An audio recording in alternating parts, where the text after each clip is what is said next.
स्थानिक स्वराज्य संस्थांच्या निवडणुकांचं वारं वाहू लागल्यानंतर दोन विषय, खरं तर दोन राजकीय घराण्यांचे विषय जास्त चर्चेत होते.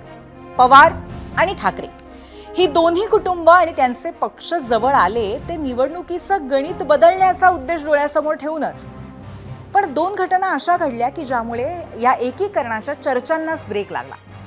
यावर चर्चा करूयात आजच्या 0 आवरमध्ये आणि त्यासाठी मी पूर्वी भावे तुमचं स्वागत करते. दोन्ही राष्ट्रवादींचं विलीनीकरण होणार असे संकेत महापालिका निवडणुकीच्या वेळी मिळत होते. जिल्हा परिषद निवडणुकीमध्ये या दोन्ही पक्षांच्या उमेदवारांनी घड्याळ चिन्ह घेऊन निवडणूक लढली आणि हे सिग्नल्स जास्त स्ट्रॉंग झाले. कदाचित हे विलीनीकरण एकत्रीकरण एव्हाना घडलंही असतं, पण अजितदादांचा अपघात झाला आणि सगळं बिनसलं, सगळं गणित बदललं असं दिसतंय. पण या अपघाताआधीच ठाकरेंच्या पक्षांचा राजकीय अपघात सुद्धा झालेला दिसतोय. मुंबईसह महत्त्वाच्या महापालिकांमध्ये मनसे आणि ठाकरे सेनेला सत्ता सोपान चढता आले नाहीत. आता तर दोन्ही पक्षांचे नेते एकमेकांची उणीधुणी काढण्यात तल्लीन झालेत. ही दोन राजकीय घराणी आणि त्यांच्या पक्षांचं भवितव्य आजच्या 0 आवरमध्ये यावरच आपण प्रकाश टाकणार आहोत. सुरुवात करूया राष्ट्रवादी पक्षापासून. दोन्ही राष्ट्रवादी एकत्र याव्यात हीच अजितदादांची अखेरची इच्छा होती असं शरद पवारांच्या पक्षाचे नेते सातत्याने सांगतात. तर राष्ट्रवादीचे वरिष्ठ नेते यावर कोणतंही मत व्यक्त करताना दिसत नाहीये. जेव्हा ही चर्चा सुरू झाली तेव्हा राष्ट्रवादीचे प्रदेशाध्यक्ष सुनील तटकरे यांनी एक प्रश्न विचारला होता. कोणत्या पक्षाचं कोणत्या पक्षात विलीनीकरण होणार हा तो प्रश्न आहे. त्याचं उत्तर शरद पवारांच्या राष्ट्रवादीचे नेते खरं तर आजवर देत नव्हते. पण अखेर प्रदेशाध्यक्ष शशिकांत शिंदे यांनी याचा खुलासा एका लेखातनं केलाय. आपल्या पक्षाच्या मासिकात त्यांनी अध्यक्षीय लेख लिहिलाय. विलीनीकरण झाल्यानंतर पक्षाची धुरा अजितदादांकडेच राहील यावर एकमत झालं होतं असा दावा शशिकांत शिंदेंनी केलाय.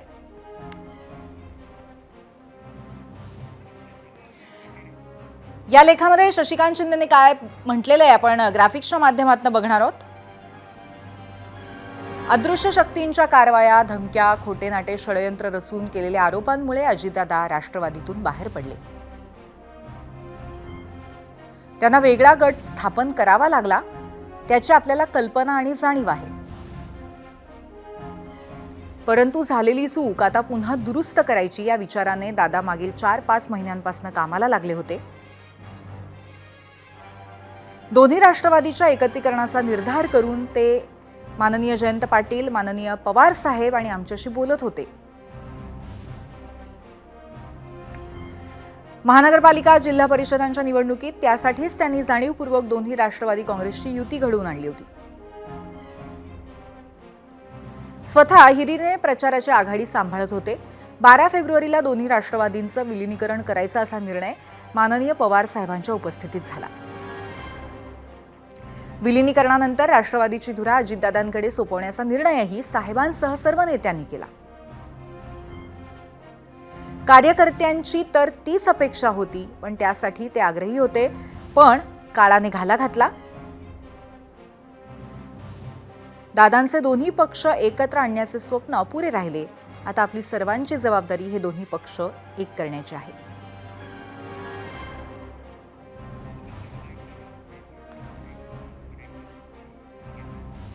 पण शशिकांत शिंदे यांनी या लेखात केलेले दावे सुनील तटकरेंनी फेटाळलेत. दादांच्या निधनानंतर अशी विधानं करणं योग्य नसल्याचं त्यांचं म्हणणं आहे. आपण भाजपसोबत असलं पाहिजे ही अजितदादांची भूमिका होती असा दावाही तटकरेंनी केलाय.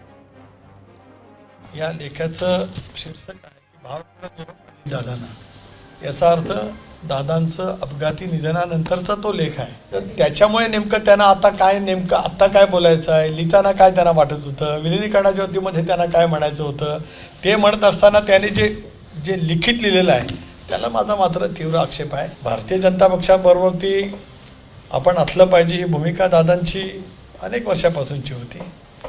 आता हे जे काही शशिकांत शिंदेने लिहिलेलं आहे हे अनाठही आहे, गैर आहे. अशा वेळीचं लिखाण करून दादांच्या या दुर्दैवी अपघाता निधनाच्या नंतर वेगळं काहीतरी जे काय ते साधू पाहतायत की काय त्यांना नेमकं बोलायचं आहे त्यांचं त्यांना माहिती आहे. राष्ट्रवादी काँग्रेस पक्ष इंडियाचा घटक पक्ष आहे. इंडियाचा घटक पक्ष म्हणून राहणार आहे. राष्ट्रवादी काँग्रेस पक्षामध्ये दोन विचार केव्हा आले की ज्या वेळेला भारतीय जनता पक्षावरती आम्ही जाण्याचा निर्णय घेतला त्यावेळेला 2023मध्ये आले. जो काय पक्षांतर्गत काय भावना असतील त्या जरूर आम्ही एकत्रितपणाने बसून त्या संदर्भातली चर्चा त्या ठिकाणी करू. अजितदादांच्या निधनापासून सातत्याने जे घडलं तेच आजही घडतंय. शरद पवारांच्या पक्षाची साथ, राष्ट्रवादीच्या नेत्यांचं मौन. यामागचं कारण नेमकं काय असेल? तुम्हाला यावर मत मांडायचं असेल तर 0 आवरमध्ये आम्ही विचारलेल्या पहिल्या प्रश्नावरती तुम्ही प्रतिक्रिया देऊ शकता आणि तुमचं मत या संदर्भातलं जरूर मांडा. हा प्रश्न काय आपण पाहूयात आमच्या पोल सेंटरला. आजचा आमचा प्रश्न आहे, विलिनीकरणावरती शरद पवारांचे ज्येष्ठ नेते जाहीरपणे बोलत असताना राष्ट्रवादीच्या नेत्यांनी मौन बाळगण्याचं कारण काय असेल असं वाटतं? 4 पर्याय आहेत. नेतृत्वाबाबत अस्पष्टता, पक्षावरील कंट्रोल जाण्याची भीती, वैयक्तिक संबंध मधुर नसणं आणि मित्रपक्षांची संमती, असे 4 पर्याय आहेत. आपण अजूनही यावरती व्यक्त होऊ शकता. हा प्रश्न लाईव्ह आहे. आता याच्यामध्ये विशेष म्हणजे विलिनीकरणाबाबत राष्ट्रवादीमध्ये सुद्धा 2 वेगवेगळे सूर उमटतायत. दोन्ही पक्ष एकत्र येण्याबाबत दोन्ही पक्षांचे आमदार उघडपणे बोलतायत, तर पक्षाचे ज्येष्ठ नेते मात्र सातत्याने सावध भूमिका घेताना दिसतायत. राष्ट्रवादी एकत्र करून पुढे जाण्यासाठी आम्ही कटिबद्ध आहे. आणि आता सुनेत्रा वहिनी पालकमंत्री आणि उपमुख्यमंत्री झाल्यामुळं आम्हाला जो आम्ही खचलेलो होतो, आम्हाला जे जर आम्ही बॅकफूटवर आलो की आपले नेतेच नाही राहिले, पण त्यांनी जो आज विश्वास दाखवला त्याच्यामुळे आम्ही सगळेजण राष्ट्रवादी एक संघपणेच पुढची वाटचाल करणार. एकत्रितपणे तुम्ही जो चालण्याचा निर्णय घेतलाय त्याच्याबद्दल त्यांनी चांगलं म्हणजे समाधान व्यक्त केलं. आमची 100% इच्छाच आहे व्हावं. आम्ही तर सगळे आमदार सांगतो, आमचे काही आम्ही 40 पैकी 30-35 आमदार आम्ही 100% सांगतो का ते विलिनीकरण व्हावं. काय त्या वरिष्ठ लेवलला पण आमची ते अपेक्षा आहे तर ते दोन्ही पक्ष एकत्र यावं तरच दादाला खरी श्रद्धांजली. मी तर सांगणारच आहे की मग एकत्र व्हावं म्हणून. हो आम्ही स्वतः बोलणारच आहे.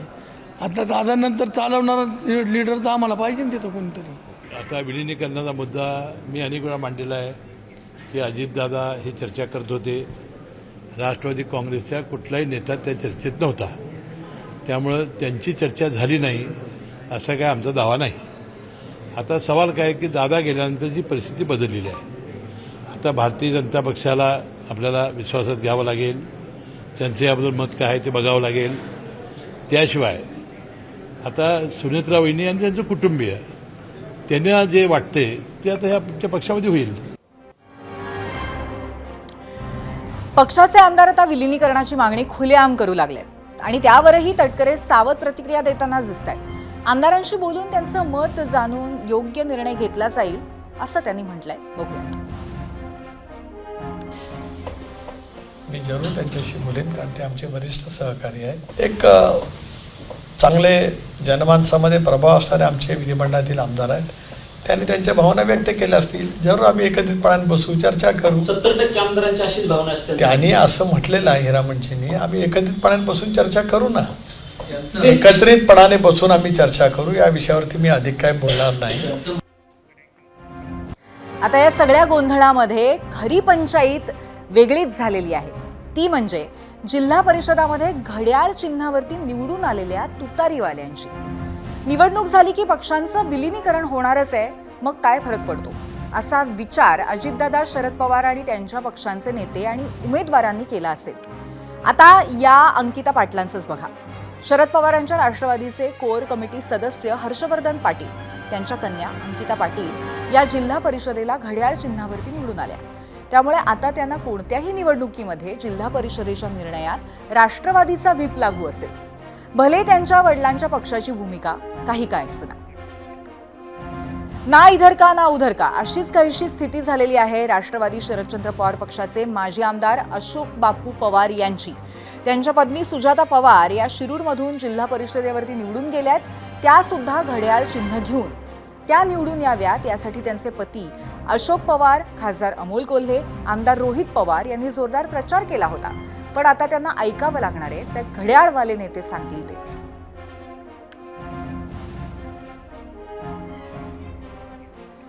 शरद पवारांच्या पक्षाचे प्रदेशाध्यक्ष शशिकांत शिंदेंची स्टोरी तर आणखीनच वेगळी आहे. कोरेगावचे शिवसेना आमदार महेश शिंदे यांनी शशिकांत शिंदेंचा अनेकदा पराभव केलाय. याची परतफेड करण्यासाठी शशिकांत शिंदेंनी रात्रीचा दिवस करून कोरेगाव आणि सातारा जावळीमध्ये प्रचार केला. त्यांच्या या मेहनतीला यशही आलं. कोरेगावामध्ये 9 गटांपैकी 6 जागा त्यांनी जिंकल्याही. पण उप्स, हे सगळे जण निवडून आलेत घड्याळ चिन्ह घेऊन. त्यामुळे आता शशिकांत शिंदे नव्हे तर महेश शिंदेंच्या महायुतीचा व्हिप त्यांना पाळावा लागणार आहे. आणि या कोंडीवरही दोन्हीकडचे नेते अतिशय सावध प्रतिक्रिया आणि पवित्रा घेताना दिसत आहेत. बघूयात रोहित पवार आणि राजकुमार बडोले या 2 आमदारांचं काय म्हणणं आहे. एक तुम्ही समजून घ्या की जेव्हा दादा जिवंत होते त्यांच्याबरोबर आम्ही जेव्हा चर्चा केली तेव्हा दादांच्या आदेशानेच हे सगळे कार्यकर्ते जे तुतारीचे होते ते घड्याळ तिथं लढले. दादांचा आदेश हा अंतिम आदेश, दादांची इच्छा ही अंतिम इच्छा. आता ते लढले, निवडून आलेले आहेत. त्यामुळे आता ज्या पक्षातून ते आलेले त्या पक्षाला त्यांची तिथं काळजी घेणं पण तितकंच महत्त्वाचं आहे. ज्या ठिकाणी तुतारी आणि घडी एकत्रित लढले तर त्या ठिकाणची जी नेते मंडळी आहेत ते त्या ठिकाणी चर्चा करतील आणि निर्णय घेतील. आता आपण पाहतो अनेक वेळा अशा काही युती होतात. आता चंद्रपूरमध्ये जर पाहिलं तर आपण ठाकरेंची युती भारतीय जनता पक्षासोबत झालेली आहे. आता तिथली ती परिस्थिती असेल त्या परिस्थितीला पाहून त्या ठिकाणी निर्णय घेतला जातील आणि साधारणतः त्या ठिकाणचे जे लोकप्रतिनिधी असतील ते व्यवस्थित त्या ठिकाणी निर्णय घेतील. कालच्या 0 ओव्हरमध्ये शरद पवारांच्या राष्ट्रवादीचे प्रवक्ते विकास लवांडे सहभागी झाले होते. यावेळी त्यांनी अजितदादांच्या अपघाताचा सुद्धा मुद्दा मांडला होता. याच चर्चेत सहभागी झालेले राष्ट्रवादीचे प्रवक्ते अमोल मिटकरी वगळता एकही ज्येष्ठ नेता अपघातावरती बोलत नसल्याचा आरोप लवांडे यांनी केला होता. त्याला राष्ट्रवादीचे प्रवक्ते सूरज चव्हाण यांनी आज उत्तर दिलंय. लवांडे अजितदादांच्या मृत्यूचं राजकारण करत असल्याचा आरोप चव्हाणांनी केलाय. काल विकास लवांडे काय म्हणाले होते आणि त्याला आज सूरज चव्हाणांनी काय उत्तर दिलंय पाहूयात. आमच्या पक्षाने सध्या अजितदादांचा हा अपघात नसून कुठेतरी घातपात आहे त्याच्यावर रोहितदादा पवार यांनी जी काही पत्रकार परिषद घेऊन जे मुद्दे उपस्थित केलेत त्याच्यावर राष्ट्रवादी काँग्रेस पक्षातले अमोल मिटकरी वगळता एकही प्रमुख नेता सुनील तटकरे, प्रफुल्ल पटेल कुणीही बोलत नाहीत. रोहितदादांना जे प्रश्न पडले ते प्रश्न या नेत्यांना का पडत नाहीत याच्यावर आम्ही सध्या काम करतोय. अजितदादांच्या घातपाताचा तपास झाला पाहिजे. अजून त्याच्यातली सत्यता कुठं पुढं आलेली नाही आहे आणि या संदर्भात राष्ट्रवादी काँग्रेस पक्षाने भूमिका घेण्याची गरज आहे. ती घेतली जात नाही आहे. परिणय फुकेंनी आम्हाला कुठंतरी सत्ता पिपासू म्हणण्यापेक्षा जरा आत्मपरीक्षण करावं की आपण 2-2 पक्ष फोडून या महाराष्ट्रामध्ये कुठला आदर्श निर्माण केला आहे, कशा पद्धतीनं आपण राजकारण करतोय याचं जरा आत्मपरीक्षण करावं. आम्ही कुणीही त्याच्यावर आत्ता बोलायला तयार नाहीत कारण आमचं आत्ता एकच आहे की अजितदादांचा घातपात जो झाला आहे याच्या मुळाशी आम्हाला जायचं आहे. विकास लवांडेला ह्याचं राजकारण करायचं, लोकांच्या पुढे जाणीवपूर्वक आमच्या लोकांना बदनाम करायचं, यासाठी विकास लवांडेचा हा प्रयत्न आहे. तुम्हाला अजितदादाचा कळवळा नाही तर अजितदादाच्या जाण्यामागं जी तुम्हाला स्पेस भेटली आहे ती स्पेस मिळवून कुठेतरी त्याच्यावर आपली राजकीय पोळी भाजण्याचा प्रयत्न विकास लवांडेकडनं केला जातोय. विकास लवांडेने एक लक्षात ठेवावं, तुमच्यापेक्षा जास्त काळजी अजितदादांची आम्हाला आहे. आमच्या सगळ्या नेत्यांची एकमुखानं एकमतानं मागणी आहे की या प्रकरणाची सखोल चौकशी झाली पाहिजे. फक्त आम्ही माध्यमात येऊन गवगवा करण्यापेक्षा कशा पद्धतीनं ही चौकशी पूर्ण होईल यासाठी प्रयत्न करतो.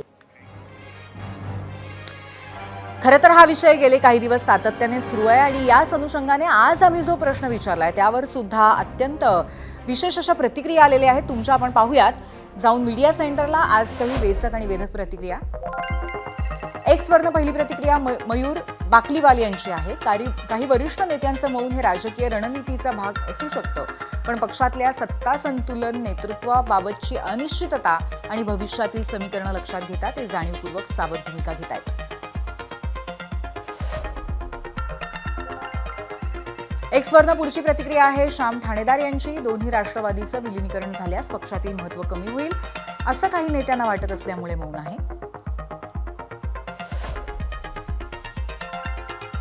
युट्यूबवरनं पुढची प्रतिक्रिया वैभव संचेती यांची आहे. शरद पवारांच्या गटाला राष्ट्रवादी काँग्रेसला कोंडीत पकडायचंय म्हणून त्यांच्याकडनं चर्चा सुरू.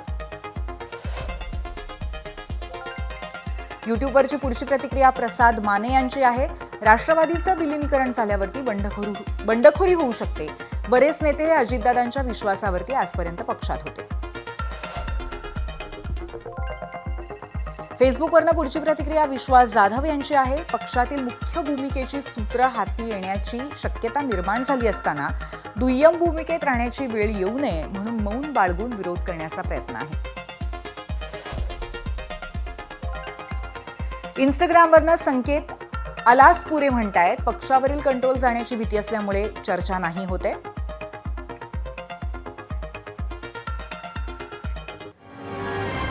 तर विविध पैलूंच्या अनुषंगाने खरं तर प्रेक्षकांनी प्रतिक्रिया दिलेल्या आहेत. आता आपण विश्लेषकांची आज चर्चा करणार आहोत आणि त्यासाठी आपल्यासोबत गेस्ट सेंटरला आज आहेत समर खडस, ज्येष्ठ राजकीय विश्लेषक, आणि त्याचबरोबर अनय जोगळेकर, राजकीय विश्लेषक. आपण दोघांचंही स्वागत करूया. खरं तर दोघांसाठी पहिला प्रश्न हाच आहे की जो खरं तर आज प्रेक्षकांना सुद्धा आम्ही विचारलेला आहे की सातत्याने आपण बघतोय अजितदादांचं निधन झाल्यानंतर हे दिसून येत आहे की राष्ट्रवादी शरद पवार पक्षाचे नेते विविध पद्धतीने विलिनीकरणाचा मुद्दा पुढे आणतायत. त्याचे विविध पैलू, त्याची माहिती दिली जाते आहे. पण त्याचबरोबर दुसऱ्या बाजूला राष्ट्रवादीचे नेते मात्र मौन बाळगून आहेत. याच्या मागे नक्की कारण काय आहे? तुमच्या पैलूने बघता, तुमच्या पॉइंट ऑफ व्ह्यूने बघताना कशा पद्धतीने विश्लेषण कराल याचं? आपण सुरुवात करूया समरजींपासून. मला असं वाटतं की याच्यात 2-3 गोष्टी ज्या आहेत, म्हणजे जे आता शशिकांत शिंदेंनी लिहिलेला जो अग्रलेख आहे काय त्यांच्या मासिकामध्ये, त्याच्यात त्यांनी असं म्हणलंय की शरद पवारांबरोबर चर्चा करून हे ठरलं होतं की अजित पवारांच्या हातात विलिनीकरण झाल्यानंतर सगळी सूत्र येतील आणि ते ठरवतील. आता शरद पवारांनी स्वतः असं सांगितलं होतं अजित पवारांच्या निधनानंतर बारामतीतून बोलताना की बाबा ही चर्चा होत होती पण या चर्चेत मी नव्हतो, या चर्चेमध्ये जयंत पाटील आणि अजित पवार आणि बाकी काही नेते होते, मी नव्हतो. त्याच्यामुळे आता शशिकांत शिंदे त्यांनाच कॉन्ट्रॅडिक्ट करत आहेत. तसंच रोहित पवारांनी सुद्धा त्या दिवशी जे प्रश्न उपस्थित केले ते महत्वाचे आहेत, परंतु अजित पवारांच्या निधनाच्या नंतर शरद पवारांनी कॅटेगोरिकली हा घातपात नाही, हा अपघात आहे असं सांगून, म्हणजे आता त्यांचं म्हणणं आहे की तेव्हा इतकी गर्दी आली होती वगैरे वगैरे सगळं ठीक आहे, परंतु त्यांनी त्याच्यामध्ये त्याला एक राजकीय टोन सुद्धा होता की कलकत्त्यावरनं या बातम्या पसरवल्या जात आहेत असं ते म्हणाले होते. त्यांचा निर्देश साधारण कोणाकडे होता हे त्याच्यातनं एकतर स्पष्ट होतं. तर असं असताना म्हणजे मला यातले जे कॉन्ट्रडिक्शन्स आहेत की शरद पवारांच्या पक्षामधनं जे आता टार्गेट केलं जातंय त्याच्यामध्ये एक तर प्रफुल्ल पटेल आणि सुनील तटकरे आहेत, प्रत्यक्ष किंवा अप्रत्यक्षरित्या केलं जातंय.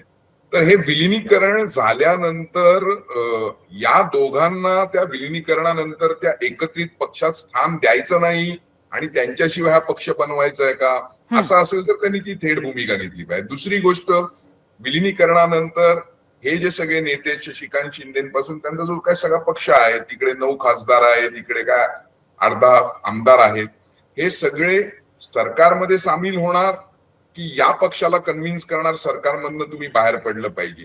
पक्ष एकत्र होताना कुठली तरी एका भूमिकेवर तो एकत्र यायला पाहिजे ना, राजकीय भूमिकेशिवाय पक्ष असू शकत नाही. बरोबर. अशी विलिनीकरण यापूर्वी झालेली आहेत आणि फाटाफूटही यापूर्वी झालेली. म्हणजे जो समाजवादी पक्ष होता त्या समाजवादी पक्षातनं संयुक्त समाजवादी पक्ष, प्रजा समाजवादी पक्ष, ते एकत्र येऊन पुन्हा समाजवादी पक्ष, अशी फाटाफूट विलिनीकरण भारतामध्ये यापूर्वी झालेलं आहे.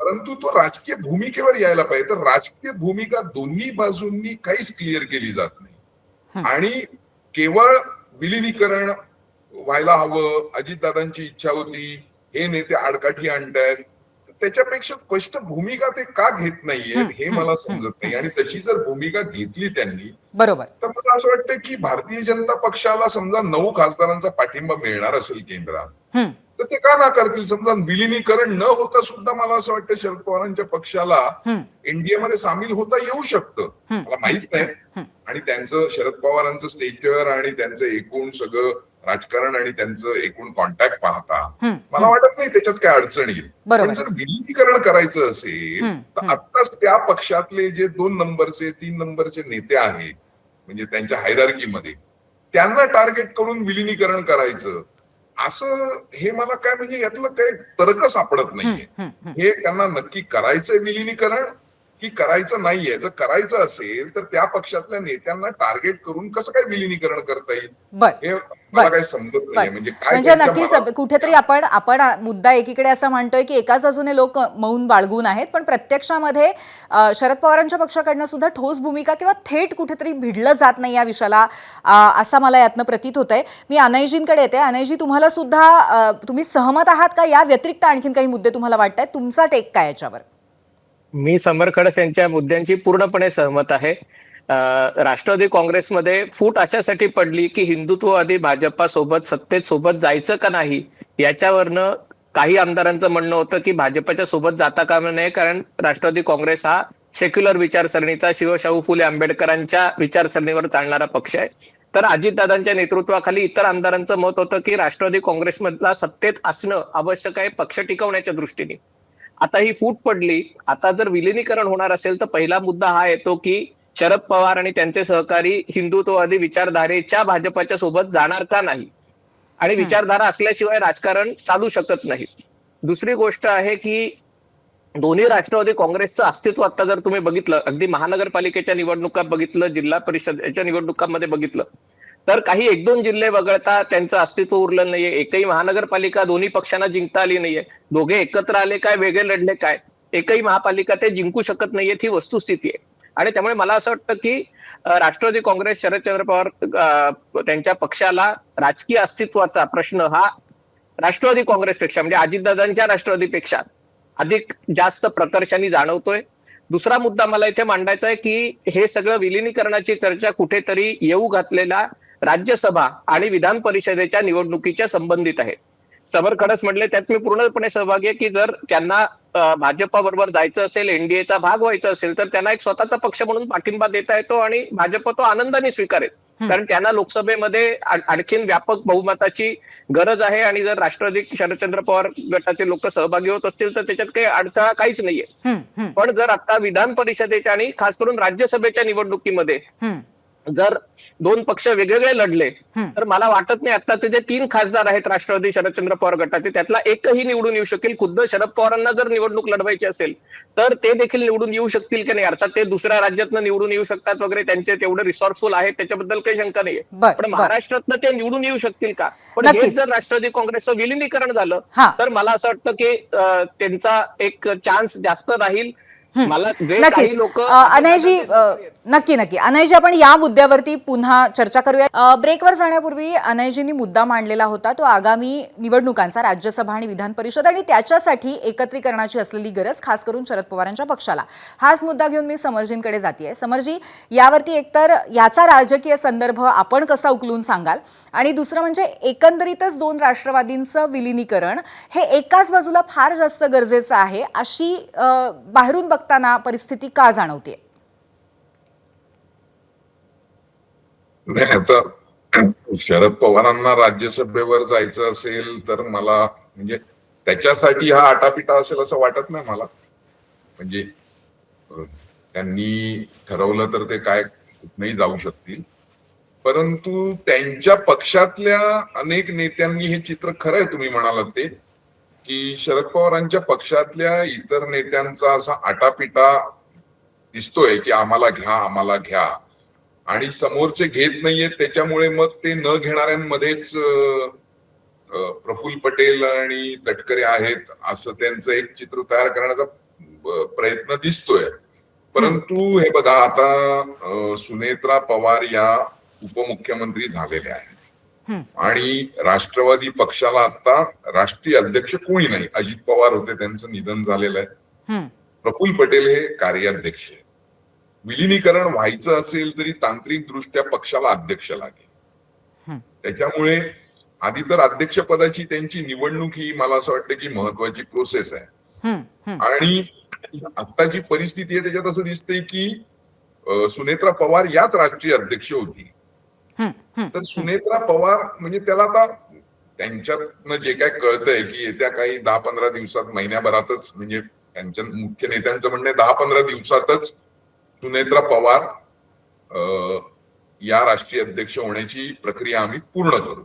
मला असं वाटतं की जर खरोखरच विलिनीकरणाची इच्छा असेल शरद पवार यांच्या नेतृत्वाखालील राष्ट्रवादीला, तर मला असं वाटतं की त्यांना एकदा सुनेत्रा पवार यांना राष्ट्रवादीचं अध्यक्ष नियुक्त केल्यानंतर याची प्रोसेस त्यांनी थोडी गांभीर्याने सुरू केली पाहिजे. आणि त्यात मुख्य मुद्दा म्हणजे आम्ही या भूमिकेवरती या पक्षात विलीन होऊ इच्छितोय.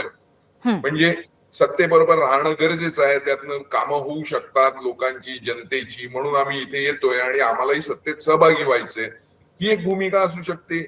किंवा त्या पक्षाच्या नेत्यांशी, म्हणजे सुनेत्रा पवार असतील आणि त्यांचे काही इतर नेते असतील, त्यांच्याशी बोलून की बाबा आता आपल्याला भारतीय जनता पक्षाबरोबर जाणं हे राजकीय दृष्ट्या अयोग्य आहे, आपला जनाधार तसा नाहीये, असं बोलून त्यांना सत्तेतनं बाहेर काढणं गरजेचं आहे. तर ही भूमिका क्लिअर करायला पाहिजे ना. बरोबर. विलिनीकरण ही इच्छा होती, विलिनीकरण झालं पाहिजे, विलिनीकरण कोणत्या भूमिकेवर झालं पाहिजे ही भूमिका जर ते स्पष्ट करत नसतील, आणि शशिकांत शिंदेच्या लेखात सुद्धा सगळा लेख त्यांनी लिहिलाय, परंतु तो आठवणींना उजाळा दिल्यासारखा आहे. पक्षाची राजकीय भूमिका काय आहे तेव्हा अशी होती, आता आम्ही या परिस्थितीमध्ये ती बदललेली आहे आणि म्हणून आम्हाला अशा पद्धतीने विलिनीकरण हे गरजेचं वाटतं, असं कुठेच सांगत नाहीत. ना शशिकांत शिंदे सांगत, ना शरद पवार सांगत, ना सुप्रिया सुळे सांगत, ना त्यांच्या पक्षातले इतर कोणतेही नेते सांगत. तर ती भूमिका तर आधी राजकीय भूमिका त्यांनी स्पष्ट बरोबर आहे. करणं आणि ही राजकीय भूमिकाच कुठेतरी पूर्णपणे मांडली जात नाहीये आणि सातत्याने कुठेतरी सजेस्ट केलं जात आहे मात्र विविध पद्धतीने या विलिनीकरणाबद्दल. हे खरे आपण अनयजींकडे मी या प्रश्नालाच पुढे घेऊन जाते. यामध्ये एक अजून महत्त्वाचा मुद्दा आहेच की विचारसरणीच्या अनुषंगाने मग पक्षांचं जर विलिनीकरण झालं तर कुठल्या बाजूची भूमिका घेतली जाते. आता हेच कारण असेल का ज्याच्यामुळे भाजप सातत्याने आपलेही स्टेक्स असल्याप्रमाणे या संदर्भामध्ये भाजपचे नेते बोलतात. म्हणजे कालच परिणय फुके आपल्या कार्यक्रमामध्ये होते आणि तेव्हा सातत्याने त्यांचं असं म्हणणं होतं की विलिनीकरणाच्या विरोधामध्ये भाजपकडनं वाच्यता केली जाते, मग मुख्यमंत्र्यांकडनं सुद्धा का असे ना. अनयजी काय म्हणाले याबद्दल? मला असं वाटतं सुरुवातीला भाजपाने म्हणजे मुख्यमंत्री देवेंद्र फडणवीसांनी भूमिका घेतली की जो काही निर्णय करायचा आहे तो राष्ट्रवादी काँग्रेसच्या नेतृत्वाला करायचा, ही भूमिका स्पष्ट घेतली होती.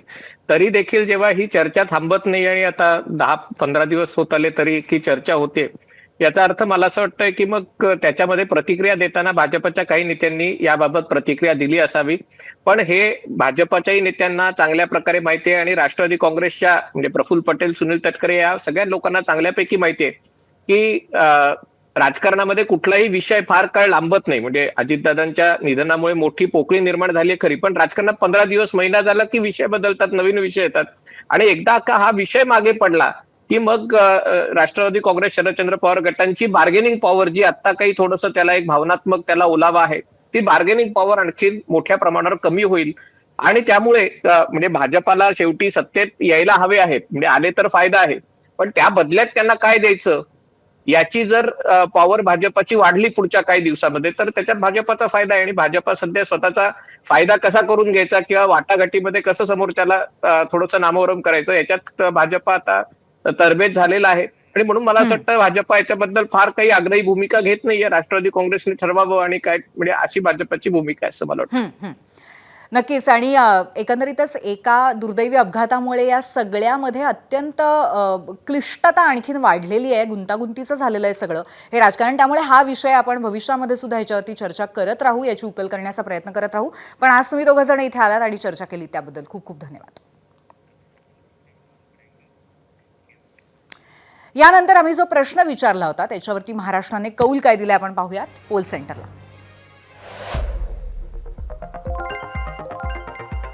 एकूण 27,000 मतं आलेली आहेत आणि राष्ट्रवादीच्या नेत्यांनी या विषयावरती मौन बाळगण्याचं कारण काय आहे तर पक्षावरचा कंट्रोल जाण्याची भीती आहे नेत्यांना, असं 72% लोक म्हणतायत. नेतृत्वाबद्दल अस्पष्टता असणं हे 14% लोकांच्या मते कारण आहे. मित्रपक्षांची संमती महत्वाची असं 10% लोक म्हणतायत आणि वैयक्तिक संबंध मधुर नसणं हे सुद्धा कारण आहे असं काही 4% लोकांचं मत आहे.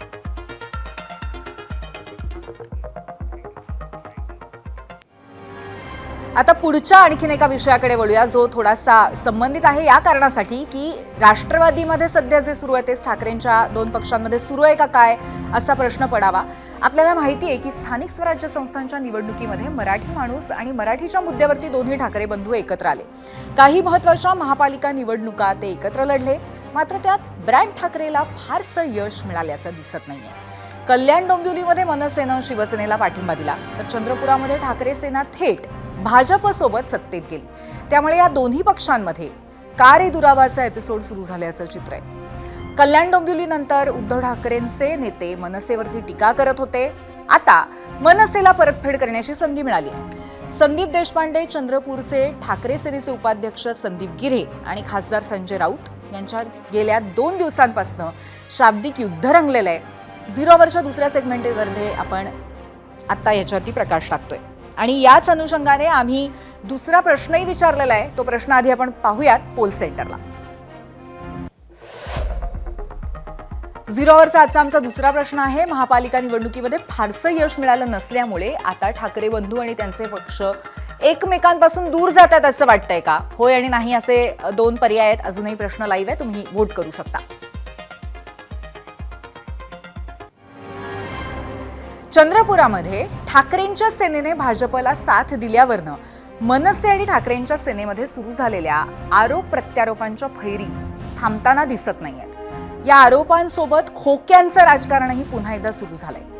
चंद्रपुरामध्ये ठाकरेंच्या सेनेच्या नगरसेवकांनी 1 कोटी रुपये घेतल्याच्या आरोपावरनं मनसेचे नेते संदीप देशपांडे आणि ठाकरे सेनेमध्ये असूनही तुतुमेमे आता वाढत चालली आहे. चंद्रपुरामध्ये ठाकरेंच्या नगरसेवकांनी 1 कोटी घेतल्याचा आरोप संदीप देशपांडेंनी केला होता आणि हे आरोप फेटाळताना ठाकरे सेनेचे जिल्हाध्यक्ष संदीप गिऱ्हे यांनी 1 कोटी घेतल्याचे आरोप सिद्ध झाले, तर राजीनामा देईन असं थेट आव्हान देशपांडेंना दिलं होतं.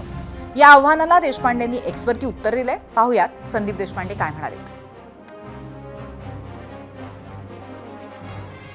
ज्या दिवशी जनतेला तुम्ही 50 खोक्यांचे पुरावे द्याल,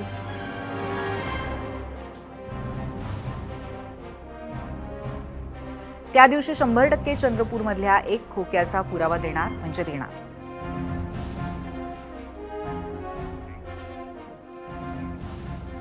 संदीप देशपांडेंनी ठाकरे सेनेवर आरोप करताना थेट पक्षप्रमुख उद्धव ठाकरे आणि खासदार संजय राऊत यांच्यावर सुद्धा निशाणा साधलाय.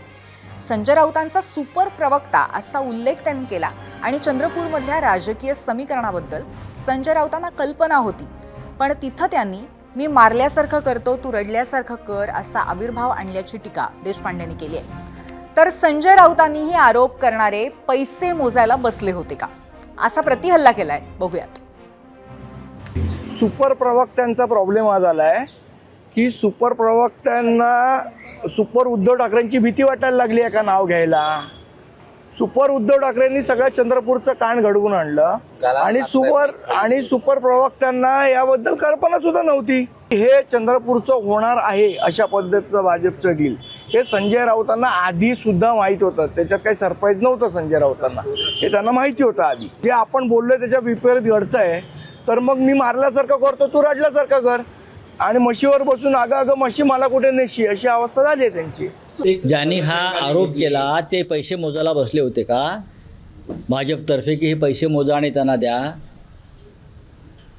ज्यांनी हा आरोप केला, मला आरोप कोणी केला आहे माहीत नाही, पण भारतीय जनता पक्षाने हे 1-1 कोटी रुपयाच्या बागा त्यांच्याकडे पाठवून जरा मोजून पोचवा शिवसेनेच्या लोकांकडे, असं काय व्यवहार झाला आहे का? आणि मध्ये मग 20% कमिशन आहे का कुठे मोजण्याबद्दल? चला सोडून द्या.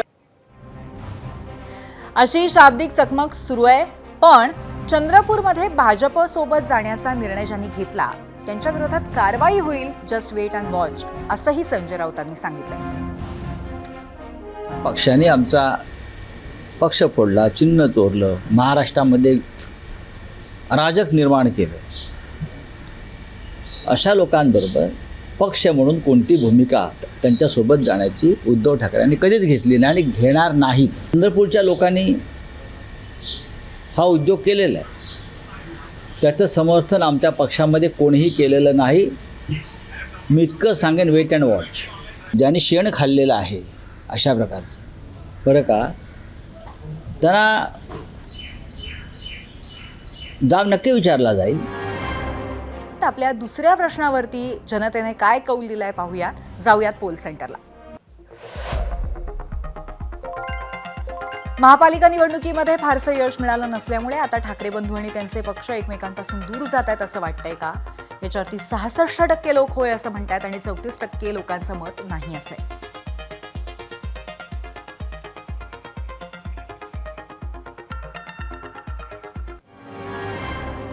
आणि याबरोबरच 0 आवरमध्ये आज आपण इथेच थांबतोय. पुन्हा भेटूया सोमवारी एका नवीन विषयासह. पाहत रहा एबीपी माझा.